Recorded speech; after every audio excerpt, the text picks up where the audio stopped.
oinarritzea dugu antzerkile. Antzerkile hasiera batin abuztun, 1986ko abuztun da gauta, nazionalan zarreran baino hiloetatzen nu.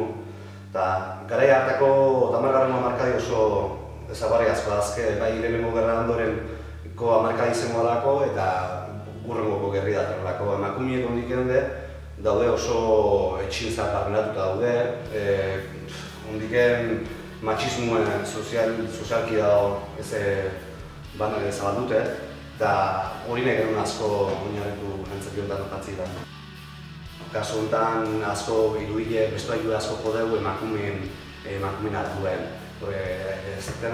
Antzerki honetan emakumi da oso garrantzitsua, eta emakumeen pertsonaie da kontatzeana, behar evoluzioa, bai bere etxe inguruen eta bere evoluzio pertsonala. Azken finean historiko horra da, gerra ziren eta gerra azitako momentuen bukatzea, da oso ingune da sozialki, jakin izin duguna, baina kasu honetan kolorien izan dugu argitzen jutia. Bat, Emilia izango, Emilia da protagonistia, Emilian barne argile azaleraztie izen bazan bezala, ez metafora hori ibiltzen izan dugu.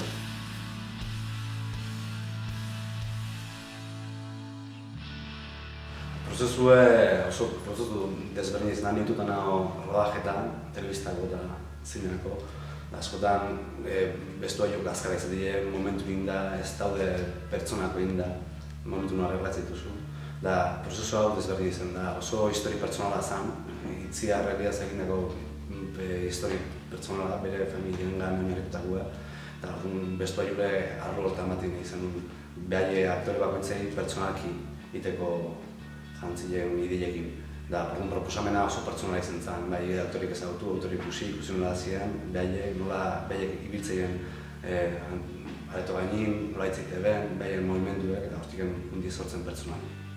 Neuneren kasaka ez da behin jantzi ata oso batein, ez da zuzendaritza hori eman, baina askotan bai lagundu egin zen dutela asistentzi egin ditut, hainbat asistentzia zago, antzerkile gutxi nahi dut dena, da gehien bat gustatzatena erabili.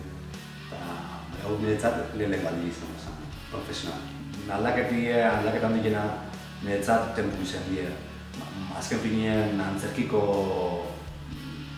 gaien antzerkile mutatzen egin bitatik da antzerkile sortzen egin bitatetik gero gorputzen batean momentu hortan denboriek egite izuzen eta jantzien plantamentua datziek.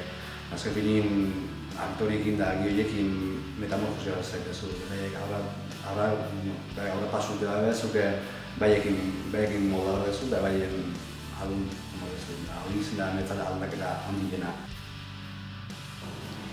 Momentu hartan justu gabiltzela bile zenekin bartzitun, ganola inbertzien jantzi horiek Uztarrian azalduztian, post gazte azpitearrak, moda dedikatzen zinak, eta berriz eta bazagoen. Eta xantinean, zagoen galdera bat, zala zein da zure ametsa, eta erantzunen zan antzerkinen zehuzeitia. Eta niretzat izan zen, irakurri hortuko zen hau gurrutile da. Eta gero gizan kiston deskubrimentu izan da. Eta niretzat ametsa, nire ametsa behar enarrazin, hasi que... Eta nire ametsa bete dit, osak pareko gara. Niretzat azpeiterra ezeti eta antzezlan azpeitin estinatzie luze, bai esperet aretu betetzeko izetie. Beste baita, nire lana azken finien etxien erakustetelako eta hori gutxitan gertatzea.